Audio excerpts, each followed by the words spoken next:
এমন এক পৃথিবী যেখানে শব্দ করা মানেই মৃত্যু। মানুষ ভয়ে কোনো কথা বলে না, হাঁটে নিঃশব্দে, এমনকি নিঃশ্বাস নিতেও ভয় পায়। কিন্তু কেন? কে ওদের এমন ভয় দেখাচ্ছে? আর যদি হঠাৎ তাদের কাছ থেকে একটুখানি শব্দ বেরিয়ে যায়, তবে কি ঘটবে? সব রহস্য আর ভয়ঙ্কর সত্য জানতে হলে পুরো ভিডিওটি অবশ্যই শেষ পর্যন্ত দেখুন। মুভিটি শুরু হয় একটা নির্জন বাজারে, যেখানে আমরা দেখি একটা পরিবার চুপচাপ প্রয়োজনীয় জিনিসপত্র সংগ্রহ করছে। তারা এতটাই ভীতু ছিল যে তারা একে অপরের সাথে কথা বলতে পারছিল না। তারা কেবল ইশারার মাধ্যমে একে অপরকে ব্যাখ্যা করেছিল। এখানে এমন কিছু ছিল যা তাদেরকে একেবারে চুপ করে থাকতে বাধ্য করেছিল। এই পরিবারের প্রধানের নাম লি, আর তার স্ত্রীর নাম এবেলেন। তার বড় মেয়ের গান, যে ছোটবেলা থেকেই কানে শোনে না। এবং তাদের আরও 2 ছেলে রয়েছে।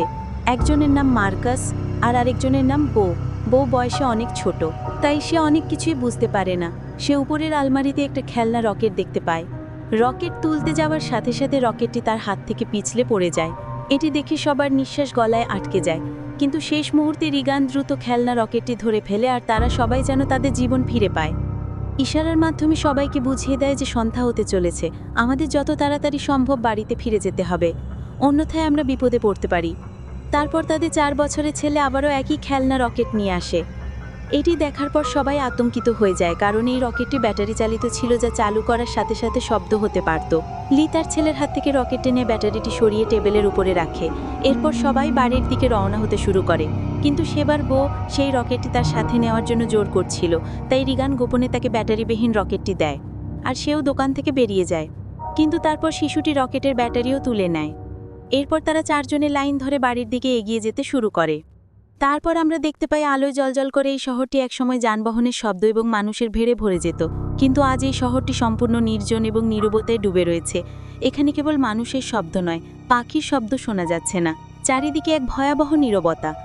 এখন সমগ্র পৃথিবীতে খুব কম মানুষই বেঁচে আছে, যার মধ্যে 5 জন রয়েছে এখানে। আমরা দেখতে পাই যে তারা লাইন থেকে তাদের বাড়িতে বাড়িতে ছড়িয়ে গিয়েছে। এটার উপরে তারা খালি পায়ে হাঁটছে, যাতে তাদের পায়ের শব্দ শোনা যায়। বো রিগানের পিছনে ছিল, সে রকেটটি নিয়ে খুব খুশি ছিল। তারপর বো রকেটে ব্যাটারি ঢুকে তা চালু করে ফেলে, যার ফলে রকেটের সঙ্গীত বাজতে শুরু করে। রিগান শুনতে পায়নি, তাই সে কণ্ঠস্বরের দিকে মনোযোগ দেননি। কিন্তু লি এবং এলেন যখন এটি শুনতে পায়, তখন তারা দুজনে খুব ঘাবড়ে যায়। তারপর হঠাৎ ঘন জঙ্গল দিয়ে একটা ভয়ঙ্কর দানব বেরিয়ে এসে বুলেটের গতিতে বোর দিকে এগিয়ে যেতে শুরু করে। লি দ্রুত খেলনাটি বন্ধ করার জন্য বোর দিকে ছুটে যায়। ততক্ষণে অনেক দেরি হয়ে গিয়েছে। এই দানব বোকে সাথে করে নিয়ে চলে যায়। এরপর 1 বছর কেটে গিয়েছে। লি এবং তার পরিবার এই পরিস্থিতিতে বাস করতে শিখে গিয়েছে। লি তার বাড়ির একটা গবেষণা কক্ষ তৈরি করেছিল, যেখানে সে দানব সম্পর্কে সম্পূর্ণ তথ্য পেয়েছিল। এখানে আমরা সেই ভয়ঙ্কর দানব সম্পর্কে জানতে পারি, যা কয়েক কিলোমিটার দূর থেকেও সামান্যতম শব্দ শনাক্ত করতে পারত। তবে সেই দানবটি সম্পূর্ণ বন্ধ ছিল, কিন্তু তার শ্রবণ শক্তি এতটাই তীক্ষ্ণ ছিল যে সে বাতাসে সামান্যতম কম্পন এবং সবচেয়ে ক্ষুদ্রতম শব্দ অনুভব করতে পারত। এই দানবের ত্বক লোহার চেয়েও শক্তিশালী ছিল, যা তাদের বলে এবং যে কোনো অস্ত্র থেকে রক্ষা করত। আসলে 1 বছর আগে এই দানবটি মহাকাশ থেকে একটা মেট্রোয়ের মাধ্যমে পৃথিবীতে এসেছিল। এই দানবগুলো এত দ্রুততম ছিল যে অল্প সময়ের মধ্যে তারা সারা পৃথিবীতে ছড়িয়ে পড়ে এবং এই পৃথিবী থেকে মানুষের প্রায় সমস্ত চিহ্ন মুছে ফেলে। এই দানবের হাত থেকে বাঁচার একটাই উপায় ছিল, তা হলো চুপ থাকা। কারণ লি এবং তার পরিবার এই গোপন রহস্য জানত। সেই কারণে সে নিজের জন্য সম্পূর্ণ নিরাপত্তা নিশ্চিত করেছিল। লি তার বাড়ির চারপাশে সিসিটিভি ক্যামেরা স্থাপন করেছিল, যাতে দানবের আগমনের তথ্য পেতে পারে। এছাড়া লি সিঁড়ি এবং পরের ধাপে বিশেষ চিহ্ন রেখেছিল, যাতে দানবরা তাদের পায়ের শব্দ শুনতে না পায়। লি তার বাড়ির একটা ভূগর্ভস্থ ব্যাংকারও তৈরি করেছিল, যেখানে সে ওই দানবদের ওপর গবেষণা করত। সে আরও জানতে পারছিল যে ওই এলাকায় মোট 3টি দানব উপস্থিত ছিল। এখন লি সেই দানবের দুর্বলতা খুঁজে বের করার চেষ্টা করছিল। একই সাথে সে রেডিওর মাধ্যমে সারা বিশ্বে সাহায্যের সংকেত পাঠাচ্ছিল, কিন্তু এখনও পর্যন্ত সে কারোর সাথে যোগাযোগ করতে পারেনি। এখানে আমরা জানতে পারি যে এবেলিন গর্ভবতী এবং শীঘ্রই একটা শিশুর জন্ম দিতে চলেছে। এখন যেহেতু শিশুটি জন্মের পর কাঁদতে শুরু করবে, তাই তারা তাদের নবজাত সন্তানের জন্য একটি শব্দরোধী বক্স তৈরি করেছে, যাতে যখনই শিশুটি কাঁদবে তখন তারা তার মুখে অক্সিজেন মাস্ক লাগিয়ে সেই বক্সে লুকিয়ে রাখতে পারে। এই কঠিন পরিস্থিতিতে দানবের হাত থেকে পালানোর জন্য প্রস্তুত থাকা খুবই গুরুত্বপূর্ণ ছিল। লির বড় মেয়ে রিগান কানে শোনে না। এই অভাব তার জন্য একটা বড় সমস্যা হয়ে ওঠে। তাই লি অভাব কাটিয়ে ওঠার চেষ্টা করছিল। লি তার মেয়ের জন্য একটা ক্লিয়ারিং অ্যান্টিবডি তৈরি করে রিগানকে দেয়, কিন্তু এই অ্যান্টিবডি নিয়ে খুশি ছিল না। কারণ সে মনে করেছিল যে সবসময় আমি ফের কাজ করবে না, কারণ ইতিমধ্যেই তার মেয়ে রিগানের জন্য অনেক অ্যাম্প্লিফাইড তৈরি করে ফেলেছে। সেই কারণে রিগান প্রথমে অ্যাপটি ফেলে দেয়, কিন্তু যখন সে বিষয়টি পরীক্ষা করে তখনই ব্যাপারটি কাজ করতে শুরু করে। বাইরের জগতের শব্দ শোনার সাথে সাথে আনন্দে কাঁদতে শুরু করে এবং রিগান তার ছোট ভাইকে মনে করে। রিগান এখনও তার ভাইয়ের মৃত্যুর জন্য নিজেকে দোষারোপ করে। এর থেকে বোঝা যায় যে যদি সেদিন তার ভাইকে খেলনা রকেটটি না দিত, তাহলে তার ভাই আজকে বেঁচে থাকত। রিগান তার বাবার কাজে সাহায্য করতে চেয়েছিল, তাই তার বাবার ভূগর্ভস্থ বাংকারের দিকে যেতে শুরু করে। কিন্তু তারপর তার বাবা তাকে ভিতরে ঢুকতে দেয় না, কারণ 1 বছর আগে রিগান তার ছোট ভাইকে একটা খেলনা মুখে দেওয়ার ভুলের কারণে সে আর রিগানকে বিশ্বাস করে না। সে ভয় পায় যে নিজের ভূগর্ভস্থ বাংকারে মাইক্রোফোন, রেডিও এবং আরও অনেক কিছু রয়েছে। যদি ভুল করে রিগানের হাতে এমন কিছুর সংস্পর্শে আসে যা শব্দ তৈরি করবে, তখনই তাদের জীবন বিপদে পড়তে পারে। পরের দিনই তার ছেলে মার্কেসের সাথে নদীতে মাছ ধরতে যায় দিগান। তাদের সাথে যেতে চেয়েছিল। রিগান তার বাবাকে অনুরোধ করে জনতাকেও তাদের সাথে নিয়ে যায়, কিন্তু লি তাকে সাথে নিতে অস্বীকৃতি জানায়। সে দিগানকে পরে, তোমার মা বাড়িতে একা, তাই তুমি বাড়িতে তোমার মায়ের যত্ন নিও। এরপরই মার্কাসের সাথে নদীর দিকে চলে যায় রিগান। এ নিয়ে খুব মন খারাপ করে। সে মনে করে যে তার বাবা তাকে ভালোবাসে না। তাই সে তার ব্যাগ গুছিয়ে ঘর থেকে বেরিয়ে সোজা সেই জায়গায় চলে এলো যেখানে তার ভাইকে দানব হত্যা করেছিল। সে তার ভাইয়ের কবরের কাছে শুয়ে কাঁদতে শুরু করে। কিছুক্ষণ পরই রিগান সেখানে ঘুমিয়ে পড়ে। অন্যদিকে এলেন বাড়িতে একা ছিল। কিছুক্ষণ পর সে বেসমেন্ট থেকে ধোয়া কাপড় বের করে একটা বস্তায় ভরেছিল। তারপর সিঁড়ির একটা পেরেক সেই বস্তা আটকে গিয়ে সোজা হয়ে গেল। সেই লোহার পেরেকের একটি ঠিক তার পায়ের নিচে ছিল, কিন্তু এদিন তা দেখতে পায় না। এদিকে লি এবং মার্কাস মাছ ধরতে ব্যস্ত ছিল। কিছুক্ষণ পর লি তার ছেলে মার্কেসকে একটা জলপ্রপাতের কাছে নিয়ে এসে তার ছেলেকে বলেন, তুমি এখানে কথা বলতে পারো, কারণ জলপ্রপাতের কারণে তোমার কণ্ঠস্বর লুকিয়ে যাবে। তোমার কণ্ঠস্বর সেই দানব পর্যন্ত পৌঁছবে না। এখন তুমি খোলাখুলি কথা বলতে পারো। তারা দুজনেই জলপ্রপাতের কাছে এসে কথা বলতে শুরু করে। মার্কাস জিজ্ঞেস করে সে কি বইয়ের জন্য নিজেকে দায়ী করে কিনা, যার উত্তরে লি বলে বইয়ের সাথে যা ঘটেছে তা কারোর দোষ নয়। তারপর মার্কাস লিকে বলে, রিগান এখনও বইয়ের মৃত্যুর জন্য নিজেকে দোষারোপ করে, তাই তোমার উচিত ছিল এটা বোঝানো যে সেদিন তার দোষ ছিল না। এদিকে এলিন তার মৃত ছেলের স্মৃতিচারণ করতে গিয়ে তার ছবি ধরে কাঁদছিল। তারপর হঠাৎ তার প্রসব বেদনা শুরু হয়। তার মানে তার প্রসবের সময় হয়ে গিয়েছে। সে দ্রুত ছবির ফ্রেম হাতে নিয়ে বেসমেন্টের দিকে হাঁটতে শুরু করে, কিন্তু তারপর সিঁড়ি দিয়ে নামার তাড়াহুড়োয় তার পাশে ধারারও পেরেকের উপর আটকে যায়। এদিন ব্যথায় চিৎকার করে উঠল, কিন্তু কোনো শব্দ করল না। কিন্তু তার ছেলের ছবির ফ্রেমটি হাত থেকে নিচে পড়ে গিয়ে প্রচণ্ড শব্দ হয়। এদিন কোনোভাবে পেরেক থেকে তার পা টেনে বের করে আনে। সেই সময় সে এত ব্যথা অনুভব করে যে তার মুখ সম্পূর্ণ লাল হয়ে গিয়েছে। তবে সে নিজেকে নিয়ন্ত্রণ করে, এমনকি সে মুখ থেকে একটা দীর্ঘশ্বাস পর্যন্ত বের করল না, কারণ সে জানত যে শব্দ করা মানে মৃত্যুকে আমন্ত্রণ জানানো। সে অনেক কষ্টে নিজের ইমেল আইডি সুইচটি অন করে, যার ফলে বাইরে লাল আলো জ্বলে ওঠে। তারপর সে উপরে যেতে শুরু করে, কিন্তু সেখানে সে এমন কিছু দেখতে পায় যার ফলে তার গলায় নিঃশ্বাস আটকে যায়। আসলে সেই দানবটি তার বাড়িতে এসেছিল। এদিনের হাত থেকে যখন ছবির ফ্রেম পড়ে গিয়েছিল, তখনই দানবটি শব্দটি শুনতে পায়। এলেন ভয়ে কাঁপতে কাঁপতে দেয়ালের আড়ালে লুকিয়ে পড়ে। অন্যদিকে লি এবং মার্কাস মাছ ধরার পর বাড়ি ফিরছিল। তারপর দূর থেকে দেখতে পায় বাড়ির চারপাশে লাল আলো জ্বলছে। এটা দেখেই বুঝতে পারে যে এদিনের বিপদ হয়েছে। সে তৎক্ষণাৎ বাড়ির দিকে দৌড়ে যায়। এদিকে এদিন দেওয়ালের আড়ালে লুকিয়ে ভয়ে কাঁপছিল। সেই দানবটি বাড়ির প্রতিটি কোণে তাকে খুঁজছিল। তারপর এলেন বেসমেন্টের টাইমার খুঁজে পায়। এখানে এলেন বুদ্ধিমত্তার সাথে কাজ করে কয়েক সেকেন্ডের জন্য টাইমার সেট করে একটা কোণে রাখে এবং দ্রুত অন্য কোণে চলে যায়। ইতিমধ্যেই সেই দানব সেখানে কিছু নড়াচড়া টের পায় আর ধীরে ধীরে সেই জায়গার দিকে এগিয়ে যেতে শুরু করে। শিলিগুড়ি খুব কাছাকাছি ছিল। প্রথমত এদিনের প্রসব বেদনা হচ্ছিল, দ্বিতীয়ত সেই দানবের ভয় ছিল। কিন্তু এলেন নিজেকে সম্পূর্ণরূপে নিয়ন্ত্রণ করে একেবারে চুপচাপ বসে থাকে। ঠিক তখনই টাইমারে অ্যালার্ম বেজে ওঠে। তা শুনে দানবটি দ্রুত সেই দিকে দৌড়ে যায়। এই সুযোগকে কাজে লাগিয়ে এলেন দ্রুত বেসমেন্ট থেকে বেরিয়ে আসে। কিন্তু যখন সে মূল দরজা থেকে বেরিয়ে আসতে যাচ্ছিল, তখন সে ঘরের বাইরেও আরও একজনকে ঘোরাফেরা করতে দেখতে পায়। তাই এদিন সেখানে দেয়ালের আড়ালে লুকিয়ে থাকে। এদিকে লি মার্কাসের সাথে দূর থেকে এসব দেখছিল। লি এসব দেখে বুঝতে পারে সে এখন তার স্ত্রীকে বাঁচানোর জন্য আসলে সে শিখকে বাঁচানোর পরিবর্তে প্রাণ হারাবে, কারণ এই দানবের শরীর এতটাই শক্তিশালী যে তাকে গুন্দুক দিয়ে হত্যা করা সম্ভব না। তাই সে তার তৈরি করা পরিকল্পনা অনুযায়ী কাজ শুরু করে। প্লেয়ার রকেটগুলি দ্রুত গুলি করতে বলে। এরপর মার্কাস দ্রুত রকেটের দিকে দৌড়ে যায়। অন্যদিকে এদিন প্রচণ্ড ব্যথায় দৌড়ে উপরের তলার দিকে যায়। এখন সে আর সহ্য করতে পারছিল না। সে বাচ্চাটি জন্ম দিতে যাচ্ছিল। ঠিক তখনই দানবটি তার কান্নার শব্দ শুনে সেখানে চলে যায়। এখন এলেন বুঝতে পারে যে তার বেঁচে থাকা একদম অসম্ভব। তারপরে মার্কাস রকেট ছুঁড়ে মারল, যার ফলে আকাশে তীব্র শব্দে আগুন জ্বলতে শুরু করে। সেই শব্দ শুনে দানবটি এলেন সেখানে রেখে দ্রুত শব্দের দিকে দৌড়ে যায়। একই মুহূর্তে এলেন জোরে চিৎকার করে ওঠে, যার কণ্ঠস্বর রকেটের শব্দে ডুবে যায়। রিগান দূর থেকে রকেটের শব্দ এবং আলো দেখতে পেয়ে বাড়ির দিকে রওনা দেয়। কিছুক্ষণ পরই গুন্দুক নিয়ে বাড়ির ভিতরে আসে। সে দেখতে পায় সিঁড়িতে রক্তাক্ত পায়ের ছাপ। লি পথ অনুসরণ করে বাথরুমে পৌঁছায়। সেখানে পৌঁছে সে দেখতে পায় যে বাথরুমটি রক্তে লাল হয়ে গিয়েছে। এসব দেখে সে বুঝতে পারে সেও দানবের শিকার হয়ে গিয়েছে।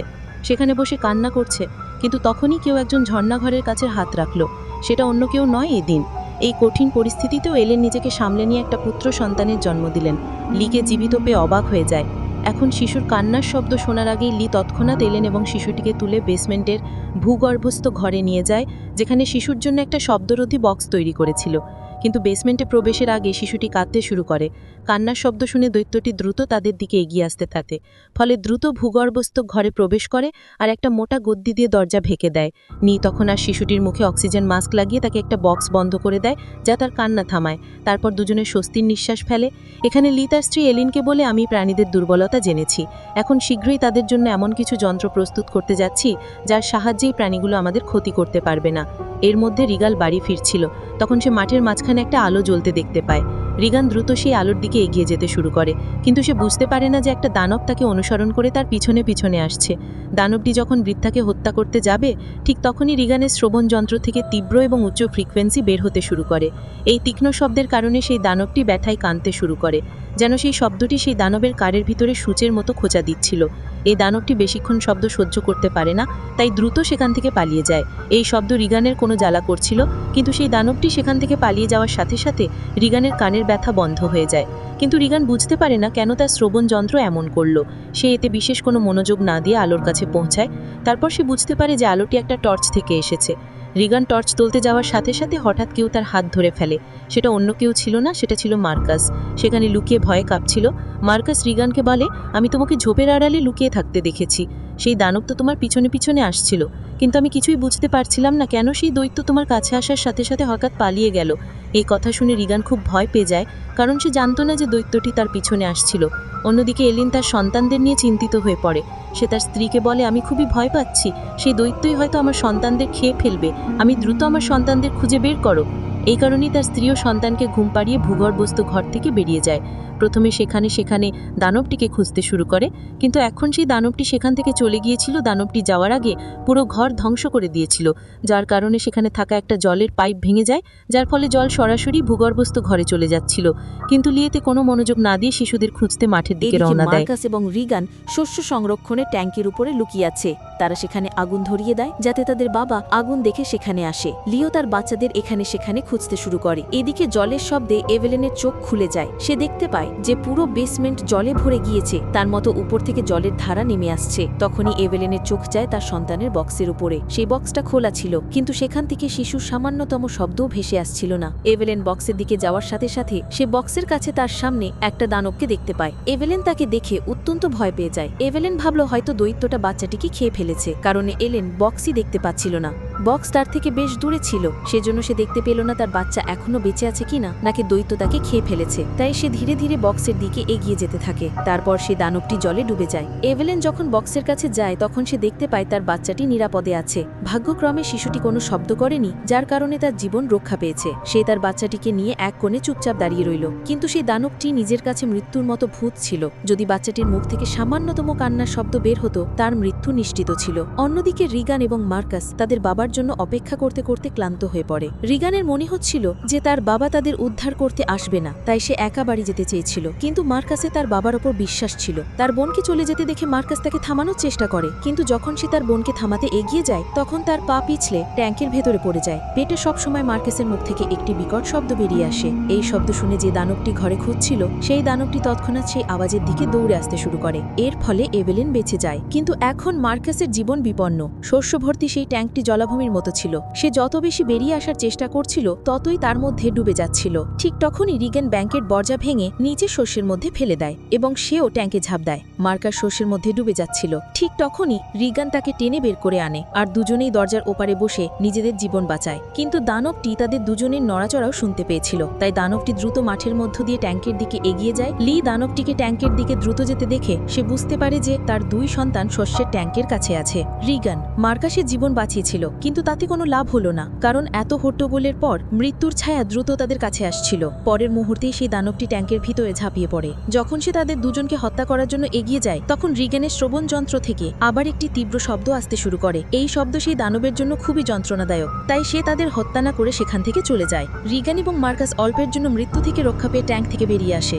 এভেলিনও তাদের খুঁজতে এসেছিল। সে তার সন্তানদের নিরাপদ এবং সুস্থ দেখে খুশি হয়। এই সময়ের জন্য এভেলিন সিসিটিভি রুম থেকে দেখছিল সবকিছু। তারপরে সে বুঝতে পারে যে দানবটা এখনও আশেপাশে রয়েছে, তাই সে তৎক্ষণাৎ বাচ্চাদের সামনের গাড়ির দিকে পাঠিয়ে দিয়ে সে নিজে একটি কুঠার তোলে চারপাশে তাকাতে থাকে। কিন্তু সেই প্রাণীটি ঠিক তার উপরেই ছিল। লি পিছনে ফিরে তাকানোর সাথে সাথে দৈত্য তাকে আক্রমণ করে দূরে ছুড়ে ফেলে দেয়। এই সব দেখে মার্কাস লিকে ডাকতে শুরু করে। মার্কাসের শব্দ শুনে দানব তার অবস্থান সম্পর্কে জানতে পারে। দানবটি তখন মার্কাস এবং রিগানের দিকে এগিয়ে যেতে শুরু করে, কিন্তু তারপর আবারও রিগানের শ্রবণ যন্ত্র থেকে ফ্রিকোয়েন্সি বের হতে শুরু করে। সেই শব্দ রিগানকেও বিরক্ত করছিল, তাই রিগান তার শ্রবণ যন্ত্র বন্ধ করে দেয়। এটি ছিল তার সবচেয়ে বড় ভুল। এই যন্ত্র থেকে যে ফ্রিকোয়েন্সি বের হচ্ছিল তা ছিল সেই দানবের দুর্বলতা, যা দানবটি মোটেও সহ্য করতে পারছিল না। কিন্তু রিগান অজান্তেই মেশিনটি বন্ধ করে নিজের মৃত্যুকে আমন্ত্রণ জানিয়েছিল। পরের মুহূর্তেই দানবটি গাড়িতে ঝাঁপিয়ে পড়ে আর মানুষের কাছে পৌঁছানোর চেষ্টা করে। ইতিমধ্যে এভেলিন জ্ঞান ফিরে পায়। তার সন্তানদের বিপদ দেখে সে বুঝতে পারে সে কখনো এর সাথে লড়াই করে দানবটিকে হত্যা করতে পারবে না। তাই এখন সে কেবল একটি উপায় দেখতে পেল। সে ইশারার মাধ্যমে রিগানকে বলে, আমি তোমাকে খুব ভালোবাসি। বইয়ের মৃত্যুর জন্য আমি তোমাকে কখনো করিনি। যতক্ষণ আমি আছি ততক্ষণ তো আর কিছুই হতে পারে না। এরপরই জোরে চিৎকার করতে শুরু করে। এই শব্দ শুনে দানবটি লিগানের দিকে ছুটে যায় এবং এক ধাক্কায় তাকে ছিঁড়ে টুকরো টুকরো করে ফেলে। লিগান তার বাবার মৃত্যু দেখে খুবই দুঃখিত হয়, কারণ সে আগে ভেবেছিল তার বাবা তাকে ভালোবাসে না, কিন্তু এখন সে বুঝতে পারল যে সে ভুল করেছে। লিকে হত্যা করার পর দানবটি সেখান থেকে চলে যায়। অন্যদিকে এভেলিনও সিসিটিভির মাধ্যমে সবকিছু দেখছিল। একই সাথে রিগান গাড়ি স্টার্ট করে তার ভাইয়ের সাথে বাড়িতে যায়। এভেলিন তার বাচ্চাদের নিরাপদ এবং সুস্থ দেখে খুশি হয়। তারপর এভেলিন দেখতে পায় যে দানবটা এবার তাদের দিকেই আসছে। এরপরে লোকেরা দ্রুত বাড়ির ভেতরে চলে যায়, যেখানে মার্কাস এবং তার ছোট ভাইয়ের দেখাশোনা করছিল। রিগান তখন দেখতে পায় তার বাবা তার ককলিয়ার ইমপ্ল্যান্ট করানোর জন্য কতটা পরিশ্রম করেছে। এখন সে তার বাবাকে অনেক মিস করতে শুরু করে। কিছুক্ষণ পরেই দানবটি তাদের বাড়িতে প্রবেশ করে। এভেলিন তার দিকে বন্দুক তাক করে তার সামনে দাঁড়িয়েছিল। এভেলিনের কাছে বন্দুক ছিল, কিন্তু সে জানতো যে তার গুলি সেই মোটা চামড়ার কোনো ক্ষতি করবে না, তাই এখন সে তার চোখের সামনে তার মৃত্যু দেখতে পাচ্ছিল। কিন্তু যখন সেই দানবটি সেই লোকদের হত্যা করতে এগিয়ে গেল, রিগান হঠাৎ তার কানে ব্যথা শুরু করে। অন্যদিকে সে দেখতে পেল যে দৈত্যটি হঠাৎ ব্যথায় ছটফট করতে শুরু করেছে। অর্থাৎ রিগানের কানে ব্যথা শুরু হওয়ার সাথে সাথে অন্য পাশে সেই দৈত্য তার চেয়ে অনেক গুণ বেশি ব্যথা অনুভব করতে শুরু করে। রিগান বুঝতে পারে যে তার বাবার তৈরি এই যন্ত্রের সাথে সেই দৈত্যের কিছু সম্পর্ক আছে। তারপর রিগানের দৃষ্টি তার বাবার গবেষণার দিকে আকৃষ্ট হয়, যেখানে দেখা যায় যে তার হিয়ারিং এডে থেকে আসা হাই পিচ ফ্রিকোয়েন্সি সেই দৈত্যের দুর্বলতা। রিগান এবার বুঝতে পারে যখন সেই দৈত্যটি তার কাছে আসে তখনই তার কানে ব্যথা কেন শুরু হয় আর দৈত্যটি কেন পালিয়ে যায়। রিগান তার কানের ককলিয়া ইমপ্ল্যান্টের শক্তি বাড়িয়ে দেয়। উচ্চ ফ্রিকোয়েন্সি শব্দ থেকে বেরিয়ে আসার দায়িত্বটি হঠাৎ ব্যথায় ছটফট করতে শুরু করে। মনে হচ্ছিল যেন উচ্চ ফ্রিকোয়েন্সি শব্দটি সেই দৈত্যের সারা শরীরে সূচের মতো বিঁধে যাচ্ছিল। এখানে রিগানের মাও বুঝতে পারে যে এই সমস্ত জাদুকর ইমপ্ল্যান্টের কারণে, কিন্তু শক্তি বৃদ্ধির কারণে রিগানের কানে ব্যথা শুরু হয়। তাই রিগান বুদ্ধি করে শ্রবণ যন্ত্র সেখানে রাখা একটি মাইক্রোফোনের সাথে সংযুক্ত করে, যার ফলে উচ্চ ফ্রিকোয়েন্সি শব্দ তরঙ্গ আরও বেশি হয়ে যায়। এখন এই দানবটি প্রচণ্ড ব্যথায় ভুগছিল আর তার মাথার খুলির বর্মটি নিজের থেকে খুলতে শুরু করে। খুলটি খোলার সাথে তার মুখটি দৃশ্যমান হওয়ার সাথে সাথে এভেলিন সরাসরি তার মুখের উপর একটি শট গুলি চালান, যার ফলে তার খুলি বেলুনের মতো ফেটে যায় আর অবশেষে সেই দানবটি মারা যায়। তবে বিপদ তখনও শেষ হয়নি। গুলির শব্দ শুনে এলাকায় উপস্থিত অন্য দানবরাও তাদের দিকে আসতে শুরু করে, কিন্তু এখন এভেলিন এবং ইগান সেই দানবের দুর্বলতা বুঝতে পেরেছিল। তাই রিগা এবং মা একটি পূর্ণবয়স্ক ভালুক চালু করে আর এভেলিন সেই দানবকে হত্যা করার জন্য প্রস্তুত হয়। এর সাথেই শেষ হয় মুভিটি। এই ছিল আজকের গল্প, যেখানে নীরবতা মানে বেঁচে থাকা। আপনার কাছে প্রশ্ন ছিল, আপনি যদি এমন পরিস্থিতিতে পড়েন একটু শব্দ না করে কতদিন বাঁচতে পারবেন? আপনার উত্তর কমেন্টে জানাতে ভুলবেন না। আপনার পুরো ভিডিওটা যদি ভালো লেগে থাকে তবে লাইক দিন, শেয়ার করুন আর চ্যানেলটা সাবস্ক্রাইব করে পাশে থাকুন, কারণ সামনে আসছে আরও ভয়ঙ্কর রহস্য আর শিহরণ জাগানো গল্প।